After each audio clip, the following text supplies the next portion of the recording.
여우와 혼이 나여 딸을 낳은 남자. 옛날 어느 마을에 정씨성을 가진 사람이 살고 있었습니다. 정씨는 사소한 일에 구애되지 않는 성격으로 모든 일에 대범하여 까다롭게 신경을 곤두세우는 일이 없는 사람이었습니다. 그가 어느 날 밖에 나갔다가 집에 돌아와서 옷을 벗으려고 하는데 옷이 묵직하게 늘어지며 무언가 매달린 것 같았지요. 앞뒤를 돌아보아도 아무것도 보이는 것이 없었습니다. 그러는 사이에 벗어든 의복 뒤에서 젊은 여인이 나타났지요. 정씨는 귀신이 아닌가 하고 의심하고 있었는데 그 여인이 말했습니다. 저는 귀신이 아닙니다. 사실 저는 여우입니다. 미인이 이리 들어온다면 귀신이면 어떠한가? 더욱이 여우라면 더 말할 것도 없지. 그 뒤 두 사람은 깊은 사이가 되었습니다. 어느덧 2년이란 세월이 흘러 딸 하나를 낳고 딸의 이름을 청이라고 지었지요. 여우는 항상 입 버릇처럼 말했습니다. 당신 다른 사람과 혼이 나지 마셔요. 이번에는 꼭 아들을 낳아드릴 것이에요. 정씨는 그 말을 듣고 아내를 얻지 않고 있었으나 친척과 친구들이 모두 비난을 했기 때문에 생각을 달리하여 왕씨의 딸을 아내로 맞이하기로 했습니다. 여우는 이 사실을 알고 노하여 청이에게 젖을 먹이다가 말고 정씨에게 넘겨주며 이 귀찮은 아이를 살리든 죽이든 당신 마음대로 하셔요. 내가 뭐 때문에 유모 노릇이나 하겠어요? 하더니 문 밖으로 나가 사라져 버렸습니다. 딸 청이는 점점 자라 얼굴이 예쁘고 머리는 현명하여 그 어머니를 판에 박은 듯 했습니다. 나중에 정씨가 병환으로 앓다 죽었으므로 후처인 왕씨는 재혼하여 딴 곳으로 가버렸습니다. 혼자가 된 청이는 할 수 없이 숙부의 집에서 몸을 의탁할 수밖에 없었지요. 정씨의 동생인 숙부는 불황자였으므로 청이를 팔아 한 미천 만들 생각을 했습니다. 그 집 근처에 왕이라는 진사가 있었습니다. 청이가 미모가 뛰어난 데다가 현명하다는 소문을 듣고 있던 터라 많은 금액을 주어 청이를 데려다가 자기의 딸 아랑에게 몸시중을 하도록 했습니다. 아랑의 나이는 겨우 15살이었으나 뛰어나게 아름다웠으며 청이를 보자 서로 마음이 맞아서 잠도 같이 잘 정도로 친한 사이가 되었지요. 청이는 정성껏 아랑의 시중을 들었고 눈짓이나 얼굴 표정만으로도 이야기가 통할 수 있을 정도로 영리하게 행동을 했으므로 집안 사람들이 모두 예뻐했습니다. 이 마을에 장계수라는 젊은이가 있었지요. 살림이 가난하고 재산이라고는 아무것도 없어서 왕진산의 집을 새로 빌려 살고 있었지만 부모에게 효성이 지극하고 행동도 단정한데 학문에만 열심이었습니다. 어느 날 청이 장신의 집에 가니 장신은 섬돌 위에 걸터 앉아 겨죽을 마시고 있었지요. 방 안으로 들어가서 장씨의 어머니와 이런저런 이야기를 주고받는데 탁자 위에는 그래도 돼지 고기가 올라 있었습니다. 장씨의 아버지는 병환으로 누워 있었지요. 장씨는 아버지의 방으로 들어가 아버지를 안아 일으켜 대소변을 받아냈습니다. 그러다 그만 장씨의 의복까지 더럽히고 말았지요. 늙은 아버지는 그것을 알아채고 더욱 민망하여 몸을 가누지 못했습니다. 그러자 장씨는 더럽혀진 옷을 감추어 가지고 황급히 방에서 나와 아버지 몰래 자기 손으로 옷을 빨았지요. 청이가 이 모습을 보고 크게 감탄하여 집으로 돌아와 자기가 본 것을 그대로 아랑에게 이야기했습니다. 우리 집 행랑방에 사는 장 씨는 보통 사람이 아니에요. 아가씨가 훌륭한 남편을 원하지 않으신다면 모르지만 진심으로 원하신다면 장 씨야말로 자격이 충분한 사람입니다. 그러나 아랑은 아버지가 장 씨의 집안이 너무 가난함을 탓할 것이라고 생각했습니다. 그러자 청이가 말하였지요. 그건 아가씨 마음에 달린 것이 아닙니까? 만약 좋다고 생각하신다면 저를 중매로 나서게 해주십시오. 그렇게 되면 마님께서 아가씨를 불러 의논하실 것입니다. 아가씨는 그저 네네 하고 대답만 하시면 일은 순조로이 진행될 것이에요. 그래도 아랑은 장 씨가 한평생 가난뱅이로서 세상 사람들의 웃음거리가 되지 않을까 염려했습니다. 그러자 청이가 말하였지요. 저는 사람들의 관상을 보는데 자신이 있습니다. 절대로 잘못 보는 일이 없습니다. 다음날 청이는 장씨네 집으로 가서 어머니에게 그 사연을 말했습니다. 장씨의 어머니는 깜짝 놀라 안 된다고 하였지요. 청이가 말했습니다. 우리 집 아가씨는 대개 아드님의 평판을 듣고 훌륭한 남성으로 믿고 있습니다. 중매인을 찾아가기만 하면 반드시 순조롭게 진행될 것입니다. 설사 안 된다 하더라도 대개 아드님에게 나쁜 일은 아무것도 없지 않습니까? 어머니는 청이의 말에 겨우 납득이 갔습니다. 그리하여 꼭 가게를 하는 허노파에게 부탁하여 왕진사 댁을 찾아가게 했습니다. 왕진사의 부인은 그 사연을 듣자 웃으며 남편에게 말하였지요. 왕진사도 크게 웃으면서 딸을 불러 허노파가 찾아온 이야기를 했습니다. 딸 아랑이 대답하기도 전에 청이가 장씨의 재능과 인격을 거듭 칭찬하면서 장래에 반드시 크게 출세할 인물이라고 이야기했습니다. 부인은 청이의 이야기를 다 듣고 딸에게 물었지요. 이것은 네 일생의 중요한 일이란다. 네가 만약 겨죽이라도 먹고 지금의 곤란을 참을 수 있다면 이 혼인을 허락할 수도 있단다. 아랑이 대답했습니다. 빈부의 차이는 모두가 자기의 운명에 달렸겠지요. 만약 운이 좋으면 지금의 가난도 잠깐으로 그치고 가난하지 않은 때가 오래오래 계속될 것이며 만약 운이 나쁘면 오늘날 비단 옷을 걸치고 있던 귀족도 세상에 몸둘 곳이 없어지는 게 흔히 있는 일이 아닙니까? 저는 아버님이나 어머님의 말씀에 따르겠습니다.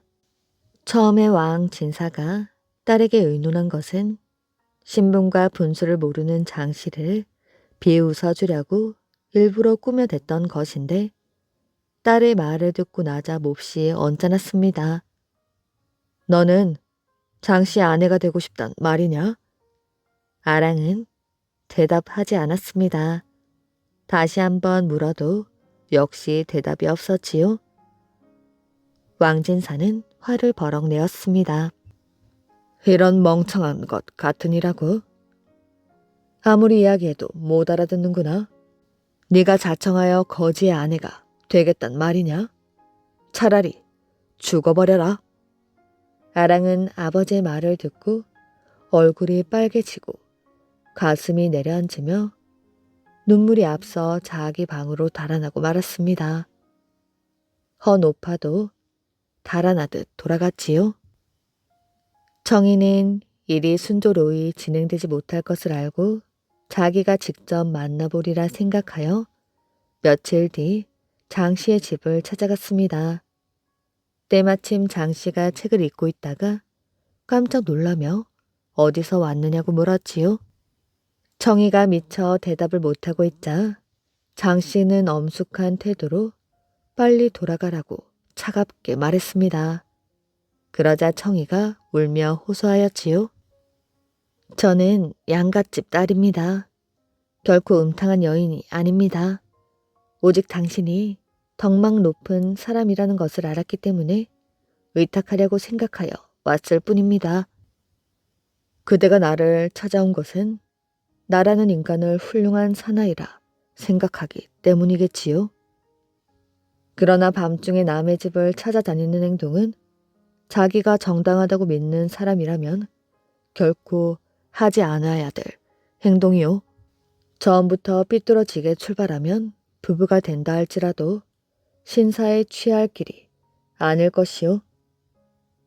가령 부부가 되지 못할 경우에는 서로가 어떻게 처신해야 되겠소? 만일 부부가 된다면 저 같은 사람에게도 사랑을 베풀어 주실 수가 있나요? 그대 같은 사람을 얻을 수 있다면 더 바랄 것이 없겠지만 해결하기 어려운 3가지 조건이 있소.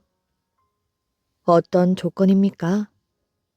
그대가 자유의 몸이 되지 못하면 어찌할 수 없는 일이고 자유의 몸이 된다 하더라도 나의 부모님이 찬성해 주시지 않으면 안 될 것이요. 또 양친이 기뻐해 주신다 하여도 그대의 막대한 몸값을 치러야 할 텐데 가난한 나로서는 많은 돈을 마련할 도리가 없으니 어찌할 수 없는 일이 아니오. 빨리 돌아가서 사람들로부터 의심받지 않도록 행동을 삼가시오. 당신께서 만약 저를 아껴주실 마음이 있다면 저와 함께 좋은 방법을 생각해 보십시오. 장씨는 승낙했습니다. 청이가 돌아가자 아랑은 갔던 곳을 물었지요. 장신의 집에 갔던 일을 말하니 아랑은 청의 점잖지 못한 행동에 노하여 그 경망스러움을 꾸짖었습니다. 청이는 울면서 아랑에게 배신할 마음이 있어서가 아니라고 사실대로 말했습니다. 아랑은 감탄하며 말했습니다. 기분에 이끌려 만나지 않는 것은 예의를 지키는 것이요. 반드시 부모의 허락을 받는 것은 효도의 길이지. 경솔이 승낙하지 않음은 믿음에서 시작되는 것이야. 이 3가지 덕이 있으면 반드시 하늘이 도와주실 것이야. 그러니 살림이 가난한 것은 염려하지 않아도 좋겠어. 너는 어찌할 작정이지? 장씨에게 출가하겠어요? 아랑은 방긋 웃었습니다. 내가 너의 소원을 이루어주겠어. 청이는 머리 숙여 아랑에게 감사했습니다. 아랑이 청에게 어떻게 도우면 되겠냐고 묻자 청이가 말했습니다. 장씨에게는 약혼 예금을 마련할 힘이 없고 저 역시 몸값을 치를 힘이 없습니다. 내가 너를 시집가게 하는 것만으로도 어려운 일인데 거기다 몸값까지 받지 말도록 해달라고 하면 아버님이 절대로 승낙하지 않을 것이야. 할 수 없지. 내가 약간 저축해 두었던 돈을 내줄 테니 보태 쓰도록 하렴. 정씨는 아랑에게 고마움을 표하고 장씨에게 가서 그 이야기를 전했습니다. 장씨의 어머니는 여기저기에서 돈을 빌려들어 얼마간의 금액을 마련해 두고 오직 왕진산의 집으로부터 좋은 소식이 있기만을 기다렸습니다. 그러던 중 왕진사가 다른 곳으로 발령이 나자 아랑은 기회를 보아 어머니께 말하였지요. 청이도 이제 출가할 때가 되었으니 아버님이 부임하시기 전에 누구든 적당한 사람을 골라 데려가도록 하는 것이 어떻겠어요? 왕부인은 벌써부터 청이가 너무 지나치게 영리하여 자기 딸에게 불의의 행동을 저지르게 할 염려가 있어 차라리 청이를 어떤 사나이에게든 주어버릴까 생각하고 있던 참이었는데 아랑이 자청해서 말하니 기뻤습니다. 이리하여 왕진사는 장씨에게 몸값의 원금만 받고 청이를 장씨의 아내로 시집 보내기로 했습니다.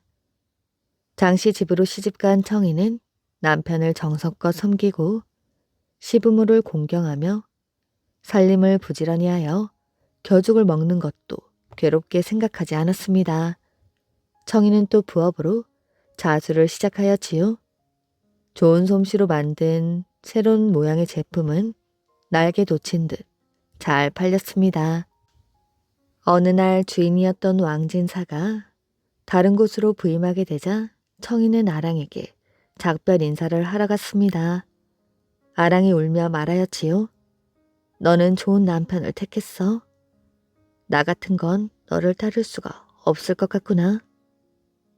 그것이 어느 분의 덕이라 하겠어요. 결코 잊지 않겠습니다. 이리하여 두 여인은 눈물로 작별했습니다. 왕진사는 다른 곳으로 부임한 뒤 반년 만에 부인이 세상을 떠났으므로 그 영구를 절에 맡겨둔 채로 있었습니다. 다시 2년이 지나 왕진사는 뇌물을 받아 먹은 죄로 파면되었고 거액의 벌금을 물게 되어 점점 살림이 어려워졌으며 생활을 지탱할 수 없게 되자 종자와 하인들은 모두 달아났지요. 때마침 전염병이 돌아서 왕진사도 전염병에 걸려 죽고 한 노파만이 아랑을 시중 들었으나 마침내 노파마저 죽고 말았습니다. 이웃집 노파가 출가할 것을 권하자 양친의 장례를 치러주는 사람이 있으면 그 남성에게 시집을 가겠어요? 하고 말했습니다. 그로부터 약 일주일 뒤 노파가 다시 찾아왔지요. 무지의 애를 써보았지만 좀처럼 좋은 혼처가 나타나지를 않는군요. 하지만 한 가지 길이 있습니다. 어떤 길입니까? 이 씨라는 사람이 소씨를 구하고 있습니다. 아가씨의 자태를 보기만 하면 즉시 장례식도 훌륭히 치를 뿐만 아니라 돈을 아끼지 않고 아가씨를 데려갈 것입니다. 문벌 있는 집안의 자식으로 태어나서 남의 집 첩으로 가야 한단 말입니까? 노파는 뭐라고 할 말이 없어서 돌아가 버렸지요. 아랑은 하루 한 끼만 먹으며 겨우 자기 몸을 의탁한 사람이 나타나기만을 기다렸습니다. 다시 반년이 지나자 더욱 어찌할 도리가 없게 되었지요. 그러던 어느 날 노파가 다시 찾아왔으므로 눈물을 흘리며 호소했습니다. 누가 어머니 아버지의 뼈를 땅에 묻어주겠어요? 차라리 먼저 말씀하신 대로 이 씨에게라도 가야 할 것만 같습니다. 그리하여 노파는 이 씨를 데리고 아랑을 찾아왔습니다. 이 씨는 아랑을 한번 보자 첫눈에 마음에 들어하며 많은 돈을 내어 부모의 장례를 치러주었습니다. 그리고 이 씨는 아랑을 데리고 돌아갔지요. 남편의 방에 들어선 아랑은 자신을 본처에게 인사시키려고 했습니다.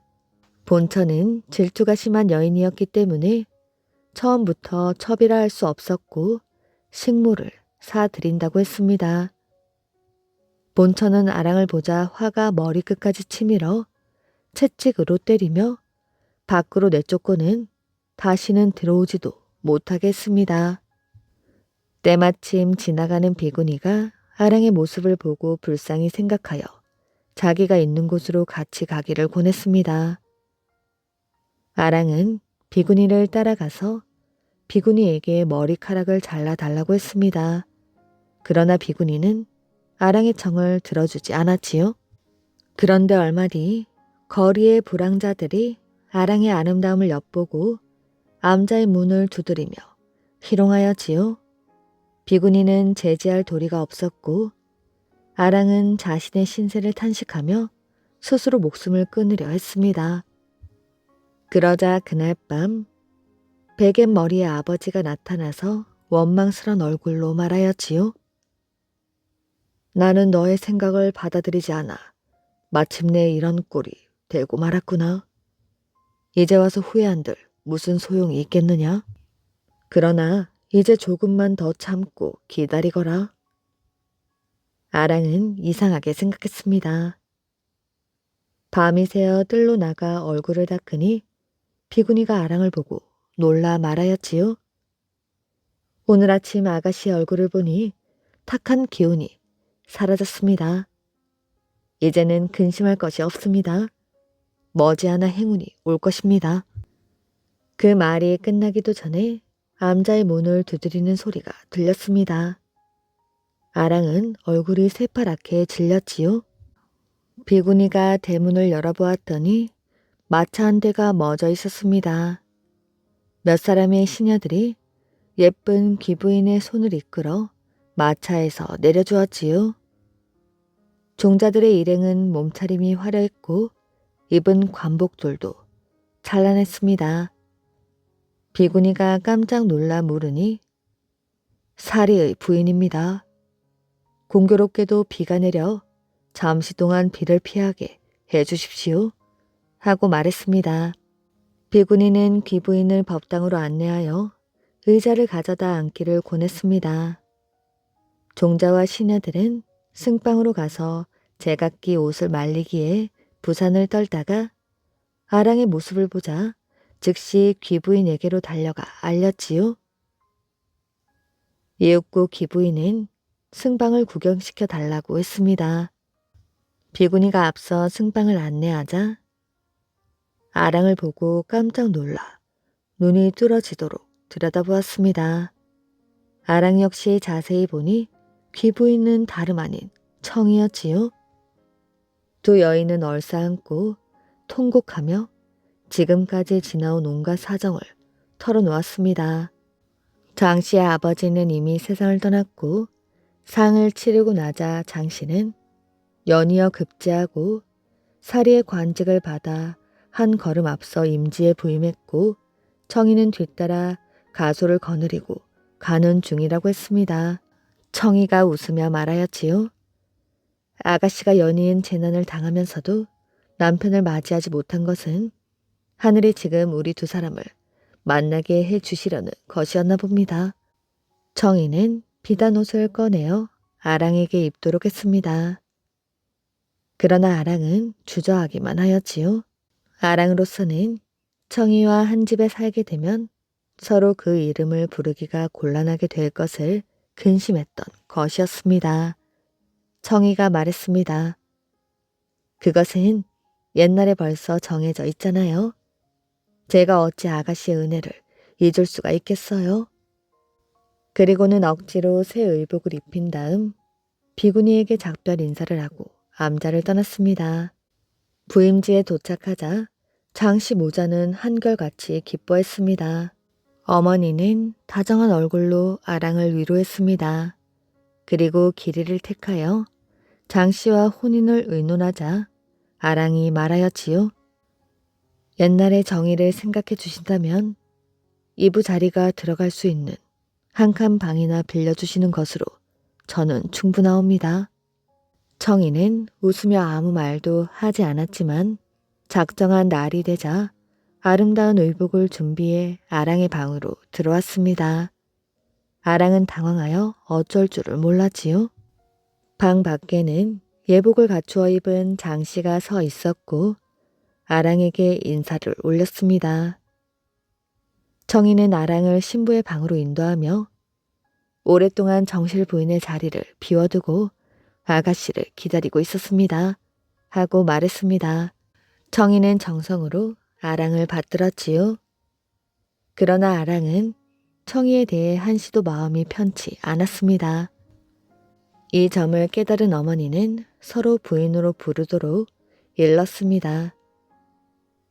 그러나 청이는 어디까지나 예의를 지켜서 아랑을 정실 부인으로 내세웠지요. 훗날 남편 장씨는 중앙관청의 차관직이 되었고 정부인 청이는 이남일녀, 왕부인은 삼남일녀를 낳았다고 합니다. 작은 부인의 처소에 온 사내. 친기즉한에게는 100명의 부인이 있었습니다. 어느 날 저녁 친기즉한은 작은 부인의 침소를 찾았지요. 그러자 작은 부인이 물었습니다. 당신 어젯밤에도 오시지 않으셨어요? 아니, 오지 않았소. 부인 침소에 누가 왔단 말이오? 친기즉하는 화가 머리끝까지 났습니다. 내가 그 죽일 놈을 반드시 잡겠다. 이렇게 화를 내며 오늘 밤 그 사람이 다시 오면 등에 먹물로 표시를 해두라고 작은 부인에게 말하였지요. 다음 날이 되었습니다. 작은 부인에게 누군가 왔다 갔냐고 물었지요. 그러니 그렇다고 대답했습니다. 그리하여 친기즉하는 궁전의 모든 신하에서부터 병사에 이르기까지 모든 남자의 옷을 벗겨 등을 살펴보았습니다. 그러나 명물 표시가 있는 사람은 아무도 없었지요. 이번에는 왕족들 중에 범인이 있을 것이라 생각하고 왕족 남자의 옷을 벗겨 등을 살펴보았습니다. 그런데 작은 아들의 등에 먹물이 묻어 있는 게 아니겠어요? 이에 친기즉하는 작은 아들의 발 뒤꿈치와 성기를 자르고 가슴에 그림을 그려 먼 곳으로 추방하라고 명령하였지요. 작은 아들은 형을 집행하는 집행관들에게 끌려 성 밖으로 나왔습니다. 작은 아들은 집행관들에게 제발 살려달라고 애원을 하였지요. 이를 불쌍히 여긴 집행관들은 발 뒤꿈치를 약간만 잘라내고 가슴 부위의 옷을 칼로 세차게 찢은 다음 그를 먼 곳으로 떠나게 했습니다. 쫓겨난 작은 아들은 벌판에서 잠이 들었지요. 잠에서 깨어났을 때 그의 눈앞에는 아름다운 여인이 서 있었습니다. 여인이 물었지요. 당신은 왜 이곳에 있습니까? 나는 아버지에게 큰 잘못을 저질러 쫓겨난 사람입니다. 그런데 당신 같은 아름다운 여인이 이곳에는 어찌 오셨는지요? 저는 천신인 탱그리의 딸로 당신이 이곳에 홀로 있기에 당신의 친구가 되기 위해 왔습니다. 이에 작은 아들은 그 여인과 함께 살게 되었지요. 이렇게 몇 년이 흘렀습니다. 친기즉하는 추방당한 작은 아들이 죽었는지 살았는지 궁금하여 세 사람을 보내 알아보도록 했습니다. 세 사람이 아들을 찾았을 때 그는 천신의 딸과 가정을 이루어 자식을 낳고 살고 있었지요. 그의 아내는 천신으로부터 몸을 숨기기 위하여 머리를 하얀 천으로 감싸고 있었습니다. 작은 아들은 그를 찾아온 세 사람들에게 제발 돌아가지 말라고 간청하였지요. 돌아가면 친기즉하니 자신을 죽일 것이므로 자신들과 함께 그곳에 살기를 청했습니다. 그리하여 세 사람은 그곳에 남게 되었지요. 친기즉하는 자신이 보낸 세 사람이 돌아오지 않자 몇 번에 걸쳐 세 사람씩 더 보내었지요. 그러나 모두 그곳에 남게 되었습니다. 그들은 그리하여 12마리 까마귀 카자의족의 조상이 되었습니다. 친기즉하는 그 후에도 세 사람씩 3번에 걸쳐 사람을 더 보냈지만 모두가 그곳에 남게 되었지요. 그들은 카자의 8씨족의 조상이 되었습니다. 카자의족이 검은 옷을 입고 다니는 것은 캄캄한 밤중에 먹물로 칠했기 때문이라고 하고 바닥에 쇠를 박은 뒤축이 높은 신발을 신는 이유는 발 뒤꿈치를 잘렸기 때문이라고 합니다. 혼자 사는 젊은 여인. 부여의 말의 마을에는 작은 연못이 하나 있었습니다. 연못 옆에는 남편을 잃고 혼자 사는 젊은 여인이 살고 있었지요. 아름다웠던 이 여인은 행실도 바르고 착해 사람들의 칭찬이 끊이질 않았습니다. 그래서 총각들에게도 호감을 사고 있었지요. 물론 여인은 2번 혼이 날 생각은 없었습니다. 그러던 어느 날 밤이었지요. 방문이 스르르 열리더니 자색의 옷을 입은 젊은이가 점잖게 들어왔습니다. 누구세요? 여인이 깜짝 놀라 물었으나 젊은이는 대답은 하지 않고 여인의 맞은편에 앉았지요. 한밤중에 여인네가 혼자 사는 방에 들어오다니 무슨 짓이요? 여인이 화를 내었지만 젊은이는 미소를 지으며 그윽한 눈길로 쳐다보기만 했습니다. 여인은 또 무엇라고 외칠 생각이었지만 입이 떨어지질 않았습니다. 젊은이가 다가와 손을 잡았는데도 비명은커녕 아무 말도 할 수가 없었지요. 오히려 새색시처럼 가슴이 두근두근 했습니다. 그렇게 둘은 밤을 함께 보내었습니다. 아침이 되자 여인은 어젯밤 일이 꿈인지 현실인지 분간할 수가 없었지요. 꿈을 꾼 것인가? 아니야. 꿈이라기엔 너무나 생생해. 그런데 그날 밤 젊은이가 또 찾아온 것입니다. 그날 밤 역시 아무 말 없이 손을 잡고 여인을 다정하게 바라볼 뿐이었지요. 다음 날도 그 다음 날도 마찬가지였습니다. 여인은 내일도 젊은이가 찾아온다면 다시는 찾아오지 말라고 단단히 일러두리라 마음먹었지요. 하지만 아무리 결심을 해도 젊은이만 마주보면 그런 생각이 사라지고 오히려 함께하는 시간이 너무 빨리 지나가는 것 같아 아쉽기만 했습니다. 그러던 어느 날 여인은 깜짝 놀랐지요. 아이를 가져 배가 불러온 것입니다. 이 일을 어쩌지? 이 일이 알려지면 얼마나 부끄러운 일인가. 그런데 여인의 아버지가 그 사실을 알고 말았지요. 여인은 울면서 그간 있었던 일을 낱낱이 아버지에게 털어놓았습니다. 물론 아버지는 처음에는 그 말을 믿으려 하지 않았지요. 하지만 여인이 눈물을 흘리며 간곡히 말하자 믿어보기로 했습니다. 네 말이 사실이라면 어디 사는 어떤 젊은이인지 알아야겠다. 너는 내가 시키는 대로 하거라. 바늘에 실을 길게 깨어 두었다가 젊은이가 방을 나설 때 바늘을 옷자락에 꽂아 두거라. 여인은 아버지가 시킨 대로 바늘에 실을 꿰어 놓고 밤이 되기를 기다렸지요. 그날 밤도 젊은이는 여인을 찾아왔습니다. 그리고는 새벽까지 머물렀지요. 젊은이가 떠나려 하자 여인은 실을 꿰n 바늘을 젊은이의 허리춤에 재빨리 꽂았습니다. 날이 밝자 아버지가 말했지요. 내가 시키는 대로 한 것이야. 예, 아버님. 아버지는 실을 따라 나가보았습니다. 그런데 실은 집 밖으로 나가더니 연못 속으로 들어가 있었지요. 아버지는 연못 속으로 들어간 실을 조심스레 당겨보았습니다.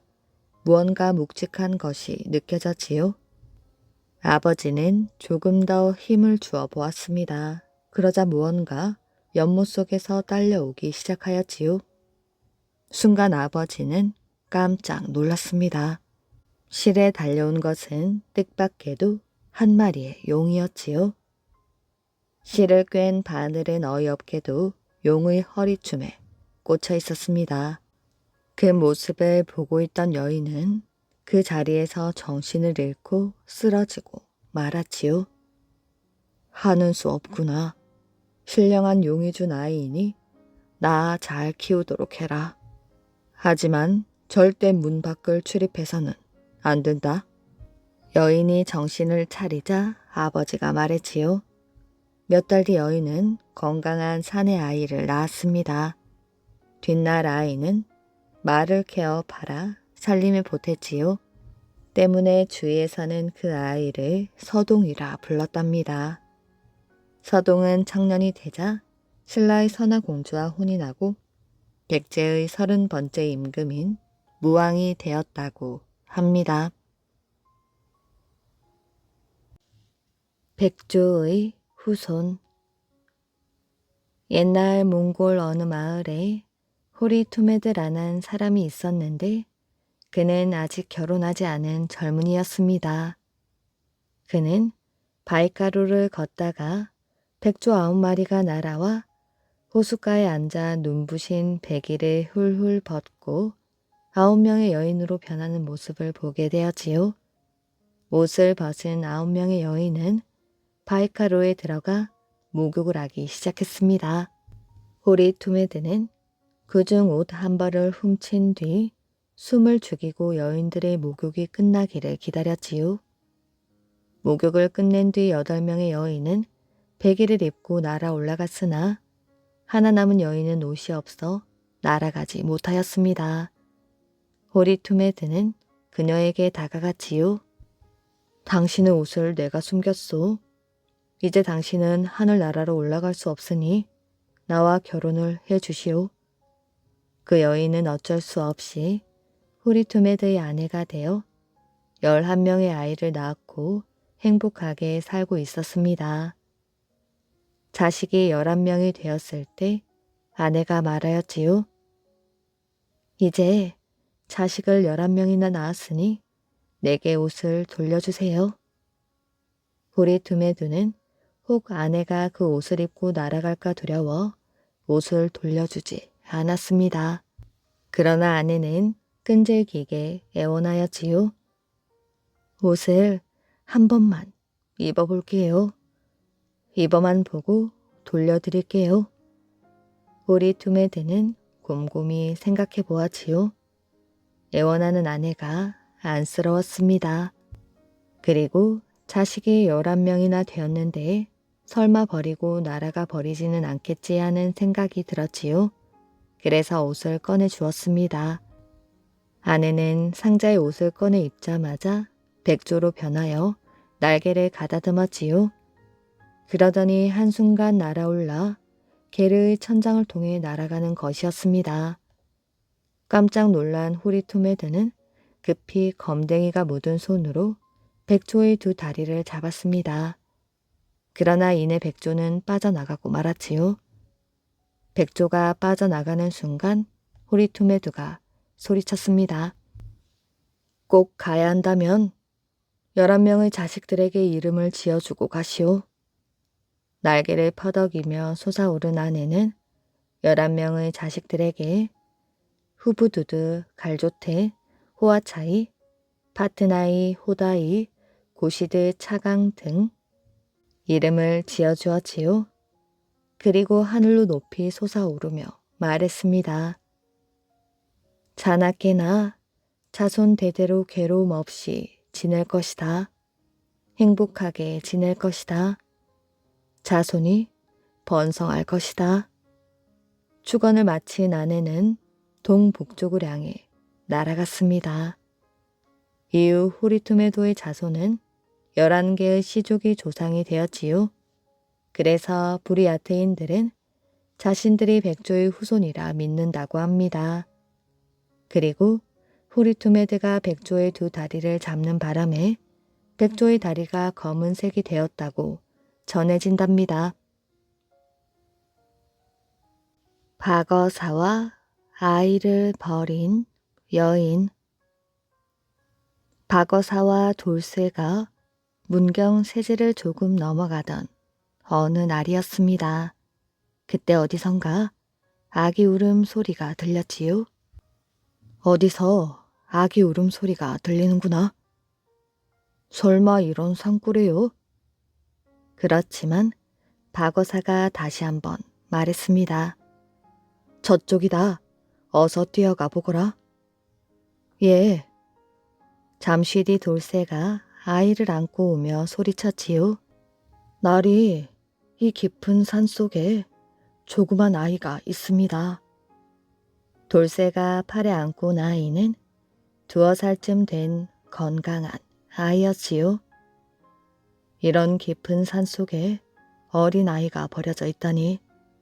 아무튼 어서 안고 가보자. 박어사와 아이를 안은 돌쇠가 몇 발짝 옮겼을 때였지요. 뒤쪽에서 여인의 흐느낌 소리가 들려왔습니다. 돌쇠야, 아이는 이리 주고 울고 있는 여인을 찾아보거라. 잠시 뒤 돌쇠가 여인을 데리고 왔습니다. 얼마나 울었는지 눈이 퉁퉁 부어 있었지요. 날이 아이를 버리고 이 여인은 목숨을 끊으려 했습니다. 박어사가 혀를 찼습니다. 아이를 본 여인이 다시 울었지요. 울지 말고 어서 이 아이를 받으시오. 부끄럽습니다, 나리. 여기서 잠깐 쉬면서 아이를 버리게 된 까닭이나 들어봅시다. 여인은 홍시성을 가진 여인이었지요. 홍여인은 문경 고을의 아주 깊은 산골에서 농사꾼의 아내로 행복하게 살고 있었습니다. 농사꾼의 아내였지만 홍여인은 아주 아름다운 미모를 가지고 있었지요. 그런데 그만 뒷산에 사냥을 나왔던 사또의 눈에 띄고만 것이었습니다. 이런 깊은 산골에 저토록 아름다운 여인이 있었다니. 사또는 홍여인에 대하여 자세하게 조사하게 하였지요. 며칠 뒤 홍여인의 남편이 느닷없이 포졸들에게 잡혀가는 사건이 일어났습니다. 포졸들은 잊지도 않은 죄목을 달아 홍여인의 남편을 신문하다가 옥에 가두어 버렸지요. 남편이 옥에 갇히자 홍여인은 남편의 뒷바라지를 하려고 관가에까지 가게 되었습니다. 홍여인이 관가에 나타나자 한 사람이 다가와 말하였지요. 사또의 이야기만 잘 들으면 남편이 쉽게 풀려날 수도 있을 거라는 이야기였습니다. 홍여인은 말을 단번에 거절하였지요. 그러자 사또는 홍여인의 남편에게 더 지독한 고문을 가했습니다. 이거 보시오. 이렇게 사또의 청을 끝까지 거절하면 남편이 정말 죽을지도 몰라요. 사또의 청을 들어주면 남편도 풀어주고 전에 살던 집에서 행복하게 살 수 있을 것이라고도 말했습니다. 홍여인은 더 이상 사또의 압력을 거절하지 못하였지요. 그렇지만 그 말은 모두 거짓이었습니다. 홍여인은 사또의 청을 들어주었지만 남편은 끝내 옥에서 숨을 거두고 말았지요. 남편이 죽자 홍여인은 아이와 함께 남편을 따라 죽어야겠다고 다짐했습니다. 그렇지만 싱글벙글 웃는 아이를 차마 자기 손으로 해칠 수는 없었지요. 그래서 산속에 버려둔 것이랍니다. 저런 천하에 나쁜 사또가 있나? 어사는 홍여인의 말을 들으며 몇 번이나 주먹을 쥐었습니다. 사람의 목숨은 하나밖에 없는 소중한 것이오. 우선 우리와 함께 주막으로 갑시다.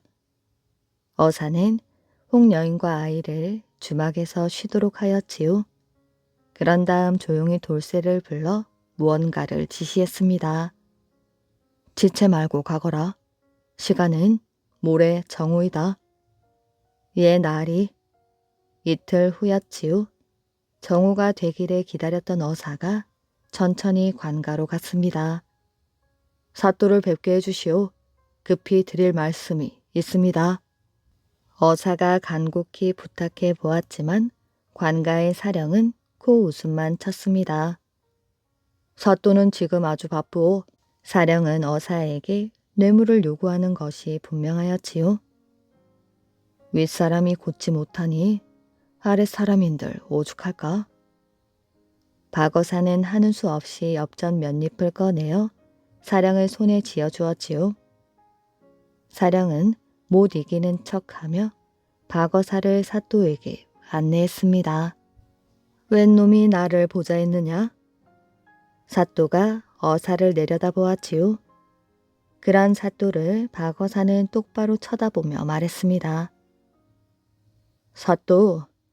사또께서는 나라의 녹을 먹으면서 어찌 불쌍한 백성을 구제해 주지는 아니하고 오히려 괴롭힌단 말입니까?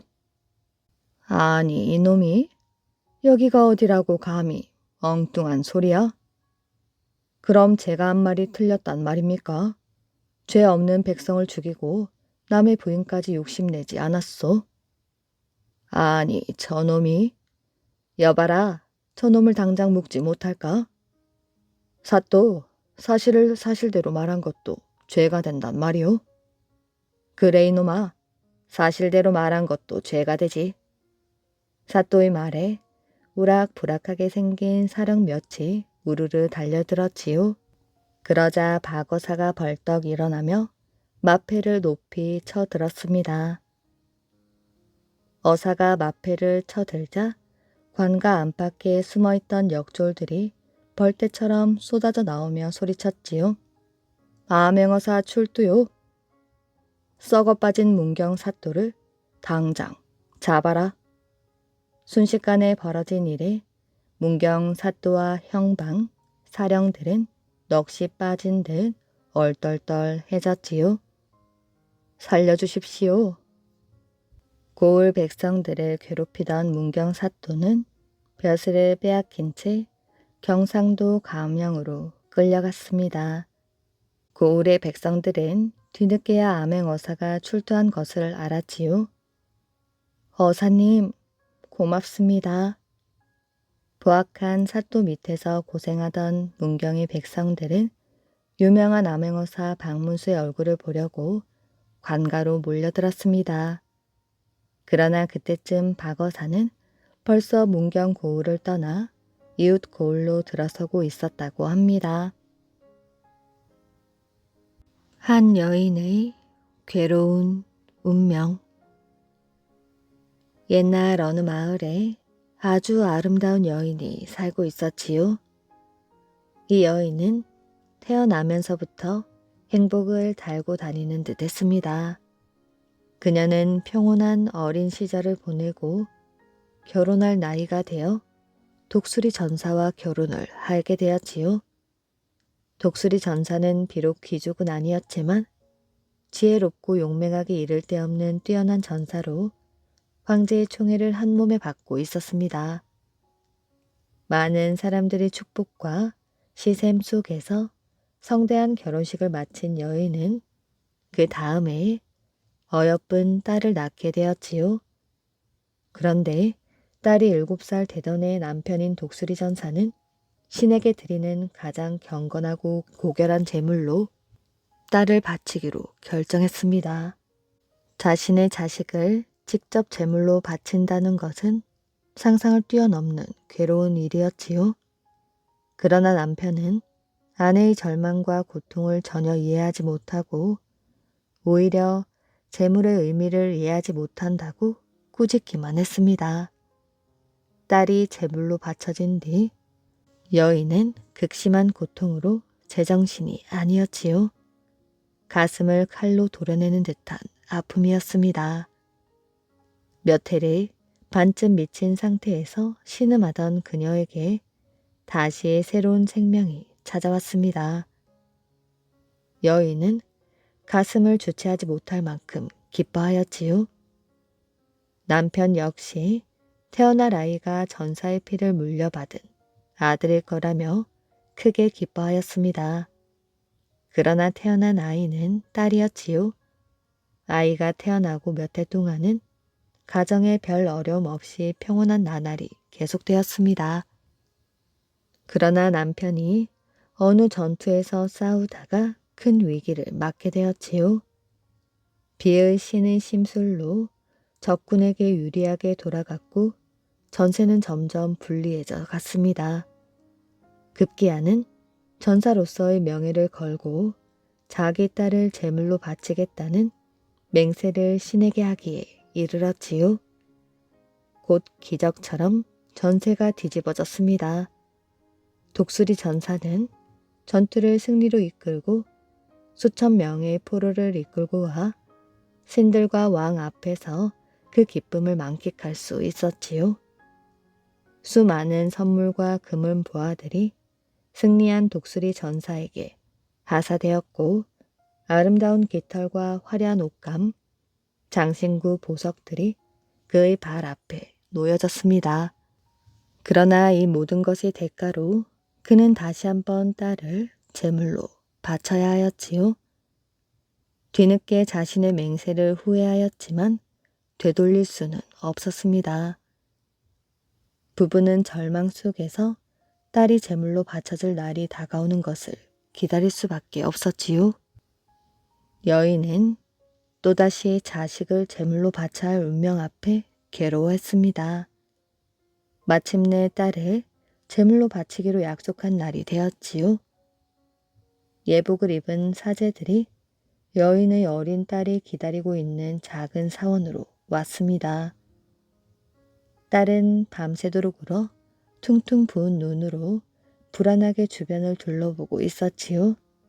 사제들이 신을 향한 기도를 드리기 시작하자 어린 소녀는 칸으로 옮겨져 호수 한가운데로 나아가게 되었습니다. 사람들이 여러 척의 배에 나눠 타고 뒤를 따랐지요. 호수 한 복판에는 여러 물줄기가 합쳐지면서 생긴 소용돌이가 거센 물살을 만들어내고 있었습니다. 사람들은 끌고 온 토타 나무를 호수 바닥에 세웠지요. 모든 물이 만나 뒤섞이는 이곳에서 토타 나무를 통하여 호수 바닥에서 하늘로 통하는 길이 열린다고 믿었습니다. 어린 소녀가 제물로 바쳐지게 되었지요. 사제들은 신을 위한 마지막 제물로 황금과 보석, 장신구 등을 호수 바닥에 뿌린 뒤 도시 쪽으로 뱃머리를 돌렸지요. 물가에는 넋이나가 반쯤 미친 여인과 그녀의 남편이 기다리고 있었습니다. 아내의 얼굴에는 이미 생명에 대한 애착도 의미도 사라지고 없었지요. 슬픔과 좌절의 어두운 그림자만이 뒤덮여 있었습니다. 여인은 밤마다 물이 여신에게 빌고 또 빌었지요. 어두운 밤이 찾아오면 단 한 번만이라도 좋으니 사랑하는 딸을 다시 볼 수 있게 해달라고 간절히 기도했습니다. 어느 날 해질 무렵 태양빛이 물을 온통 붉게 물들이고 있을 때 여인은 딸이 수장된 호숫가 물거품에서 들려오는 신비한 소리를 들었습니다. 곧 하인들에게 카누를 준비하여 호수 중앙으로 노를 저어 가도록 명령하였지요. 그녀는 호수 한가운데 도착하자 물 속을 바라보며 하염없이 눈물을 흘렸습니다. 그러더니 순식간에 몸을 일으켜 소용돌이 속으로 몸을 던졌지요. 하인들은 미처 말릴 겨를도 없이 그저 외마디 비명소리와 함께 그녀가 사라져간 물속을 들여다볼 수밖에 없었습니다. 하인들은 겁에 질려 서둘러 노를 저어 호숫가를 빠져나왔습니다. 그들이 뒤를 돌아보았을 때 잔잔해진 수면 위로 전에 보지 못했던 꽃이 피어있는 것을 발견하였지요. 황금빛 화관을 가슴에 품은 하얀 꽃이었습니다. 꽃은 어린 딸의 넋을 가슴에 안고 피어오른 어머니의 마음을 담아 호숫가에 곱게 피어 불쌍한 모녀의 영혼을 달래주었습니다. 가장 돈이 많은 부자. 옛날에 커다란 집과 넓은 땅을 가진 부자가 살고 있었지요. 그는 재물도 무척 많았습니다. 나라에서 수많은 표창까지 받아 누구도 그를 없인 여기지 못하였지요. 어느 날 잠을 자던 부자가 꿈속에서 하늘이 말하는 것을 들었습니다. 내일 밤 이 세상에서 가장 큰 부자가 죽을 것이다. 이 세상에서 가장 큰 부자는 자기가 틀림없으니 내일 죽는 사람은 바로 자신이라는 생각이 들었지요. 부자는 하늘이 자신의 죽음을 미리 알려준 거라고 믿었습니다. 마음이 불안해진 부자는 다시는 잠을 이룰 수가 없었지요. 온 나라에 있는 의원들을 모두 불러들여라. 의원들이 오자 부자는 가장 좋은 약을 지어오라 했습니다. 밤이 되자 부자는 의원들이 지은 약을 먹고 잠자리에 들었지요. 하지만 부자는 잠을 이루지 못했습니다. 그렇게 밤이 깊어가고 새벽이 왔습니다. 해가 뜨자 부자는 자신이 아직 죽지 않았다는 사실에 무척 기뻤지요. 부자는 혹시나 하는 생각에 자기 허벅지를 꼬집어 보았습니다. 허벅지가 시퍼렇게 멍이 들고 나서야 부자는 자신이 살아있음을 믿었지요. 고맙습니다. 제 목숨을 살려주셨군요. 그때 멀리서 종소리가 들려왔습니다. 부자가 가만히 들어보니 죽은 사람을 위해 울리는 종소리였지요. 부자는 하인을 불러 누가 죽었는지 알아오라고 시켰습니다. 주인님, 지난밤에 눈먼 거지가 죽었다고 합니다. 부자는 눈먼 거지가 누구인지 알고 있었지요. 부자가 사는 마을에 허름한 옷을 입고 구걸을 하던 거지가 있었습니다. 그 거지는 나이가 아주 많았는데 추우나 더우나 늘 같은 옷을 입고 있었지요. 부자뿐만 아니라 마을 사람들 모두가 그 거지를 알고 있었습니다. 부자는 길을 가다 가끔 거지를 만나도 모르는 척 스쳐 지나갈 뿐 도와준 적은 없었지요. 이 세상에서 가장 큰 부자가 죽는다고 했는데 부자는 혹 거지가 남몰래 많은 재산을 숨기고 있었던 것은 아닐까 의심하였지요. 그래서 하인을 시켜 거지가 살던 움막을 샅샅이 뒤져보게 했습니다. 하지만 거지의 움막에서는 아무것도 나오지 않았지요. 움막에는 깔고 자던 집과 풀로 만든 베개밖에 없었습니다. 하인의 말에 부자는 움막 아래 땅도 파보게 하였지요. 땅 속에는 벌레들밖에 없습니다. 부자는 곰곰이 생각해 보았지요. 그러나 알 수 없었습니다. 마침내 부자는 마을에서 제일 나이가 많은 노인을 찾아가 물었지요. 제가 며칠 전 꿈을 꾸었습니다. 부자는 노인에게 자신이 꾼 꿈과 거지가 죽은 이야기를 하였지요. 도대체 그 말이 무슨 뜻이었을까요? 나이 많은 노인은 한참 동안 골똘히 생각하더니 나지막하게 말하였지요. 눈이 안 보이던 거지 노인은 하늘의 많은 재산과 보물을 모았을 것입니다. 하늘에다 재물을 모아요? 어찌 그럴 수 있습니까? 부자가 놀라 묻자 노인은 입가에 미소를 띠며 말하였지요. 살면서 아무리 많은 돈과 보석, 땅을 가지더라도 죽으면 아무 소용이 없습니다. 하지만 욕심 없는 착한 마음은 많은 사람에게 그 사랑이 전해지지요. 눈먼 노인은 비록 구걸은 했지만 다른 사람을 해코지하거나 괴롭히지는 않았을 것입니다. 이 세상의 어떤 재산이나 보물보다 노인의 착한 마음을 값지게 여겨 그를 부자라고 한 것입니다. 그제야 부자는 왜 자신의 꿈의 하늘이 그런 말을 하였는지 알 수 있었지요.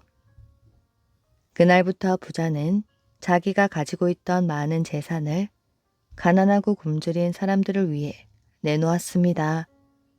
힘들고 어렵게 사는 사람들을 있는 힘껏 도와주었지요. 어느덧 시간은 흘러 죽음을 맞이한 부자가 말했습니다. 저는 예전 그 거지 노인만큼 하늘에다 많은 재산과 보물을 모으지는 못했을 것입니다. 그래도 조금은 모아졌겠지요? 눈을 감은 부자의 얼굴은 행복한 미소로 가득했습니다. 이야기 재미있게 잘 들으셨나요? 오늘의 이야기는 여기까지입니다. 오늘도 이야기를 들어주셔서 정말 감사합니다. 오늘도 편안한 밤 되시길 바랍니다.